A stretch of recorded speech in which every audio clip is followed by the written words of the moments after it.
Sveiki, aš esu Eglė iš Vilniaus universiteto, Kauno humanitarinio fakulteto. Esu trečiam kurse. Ir mano prisiminimas apie universitetą būtų apverstumo diena studentų atstovybėje, kai studentų atstovybės nariai sugalvojo tiesiog pertraukos metu apversti visus daiktus aukštyn kojom. Ir po to įdomiausia tai buvo reakcija prezidento, kai jis atėjo ir tiesiog pamatė visą netvarką ir vienintelė žodžia buvo, kas apvertėt, tas ir sutvarkysit. Tai po to teko tvarkyti.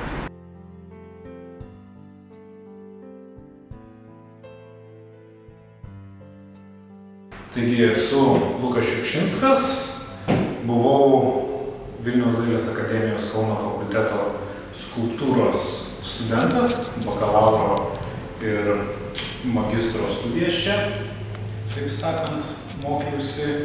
Tai yra didelis laiko tarpas mano gyvenime, 6 metai, tai žinoma įvairių prisiminimų ir įvairių dalykų galėčiau papasakoti apie šitą vietą. Ir ką iš studijų metų geriausiai prisimenu, tai trečią kursą, nes tada žmogus ir menininkas pasiekia tam tikrą brandą, pradeda dalyvauti miesto renginiuose, aktyviai reikštis kūrybiniai veikloj. Ir trečiam kursė aš čia susipažinau su savo dabartinė ilgametė draugė, stiklo magistrantė Gintarė. Ir kas yra smagiausia, kad pradėję veiklą bendravime tarp šitų sienų, toliau tęsim ją ir už instituto ribų. Ir kitas labai smagus dalykas, kad po visų šitų studijų metų institutas save pastoviai atnaujina ir nepaleidžia jaunų žmonių tokių kaip aš, ir šiuo metu šičia darbuojasi, tęsiu savo veiklą ir kadangi pats buvau studentas ir prisimenu, ką reiškia būti studentu, stengiamės rūpintis dabartinę kartą.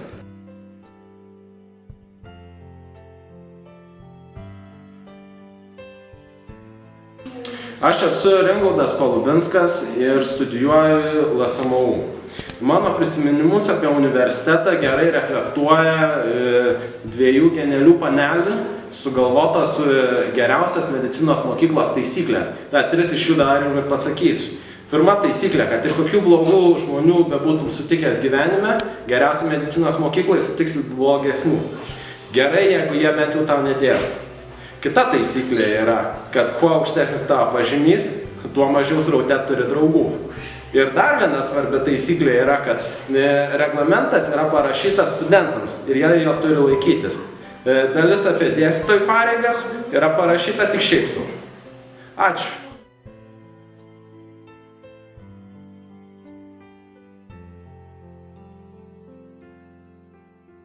Sveiki, esu Lukas Stumbra, kitų studentų atstovybės socialinių reikalų koordinatorius ir aš jums papasakosiu istoriją, kaip praeitų metų kūčių vakarą praleidau šiek tiek kitaip. Iš esmės, mes kaip studentų atstovai pamatėme tokią problemą ir gana liūdną problemą, kad kuo mūsų universitete arba apskritai budėtojai, kurie turi dirbti per tokią gražią šventę, negali būti kartu su šeima, kuo jie yra prastesni. Ir taip mes norėjome jiem bent akimirką, bent 5-7 minutės skirti savo dėmesio ir taip paversti jų kūčių vakarą šiek tiek linksmesnį. Ir iš esmės mes per 20-30 pastatų budėtojų apkeliavę, tai pakėlėme jiem nuotaiką. Aišku, buvo labai įdomių istorijų, nes buvo tokių atvejų, kad patys budėtojai netgi buvo pikti pradžioje, kad jie nežinojo, kokiu tikslu mes atėjome ir jie galvoja, kad mes tiesiog atėjom be idėjos ar į bendrabutį, kai bendrabučiai yra tušti. Ir mes iš esmės keliame problemas ir taip dar net ir trukdome žiūrėti jam televizorių. Buvo tokių atvejų, kad netgi budėtojai norėjo mus išvaryti su šluotomis, gąsdindami ir panašiai.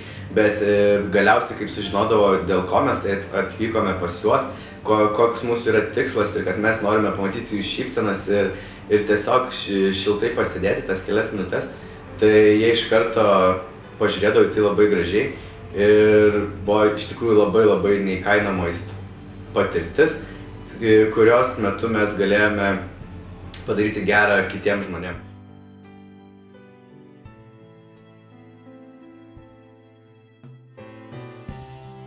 Simanavičius, Vytauto Didžiojo universiteto studentų reikalų tarnybos direktorius. tokios pareigos, kad ir kaip būtų mokslas ir studijos nepriklausomi dalykai, bet mes kažkur tai materializuojamės. Tai šiuo atveju studento atstovybė universiteto VDU ar ne, jinai pati pirma atsirado penktosiuose rūmuose, penktam aukšte, atsiprašau, pirmosios rūmuose penktam aukšte, tai yra Laisvės alėja 53. Ir ten buvo įdomi detalė, kadangi jie įsikūrė penktam aukšte, atsirado laikraštis penktas aukštas pagal vietą. Ir tam penktam aukšte, kurį tai laiko tarpą leido tą leidinį, kopijavo dar, reiškia, senų kopijavimo aparatų ir jį paskui tenai dalino visiems. Tai ta buvo įdomi detalė buvo tame, kad liftas buvo senovinis ir tebėra jis smetoniškas liftas, tai vadinamasis. Ir ten įdomesnis variantas būdavo tada, kada reikėdavo kokį nors neįgalųjį studentą vežti. Tai vieną kartą mes taip juokaudami, tokią akciją turėjo,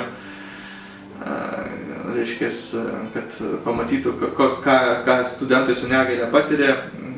Mūsų vienas studenčiokas, kuris neturėjo negalės, jisai išvažiavo su to vežimėliu, reiškia, rodė, kaip kas ten vyksta ir panašiai. Paskui grįžo jisai ir kadangi liftas yra mažas, tai jisai su to vežimėliu taip ir važiavo ir neturėjo kur atsistoti, atsisėdo ant to vežimėliu.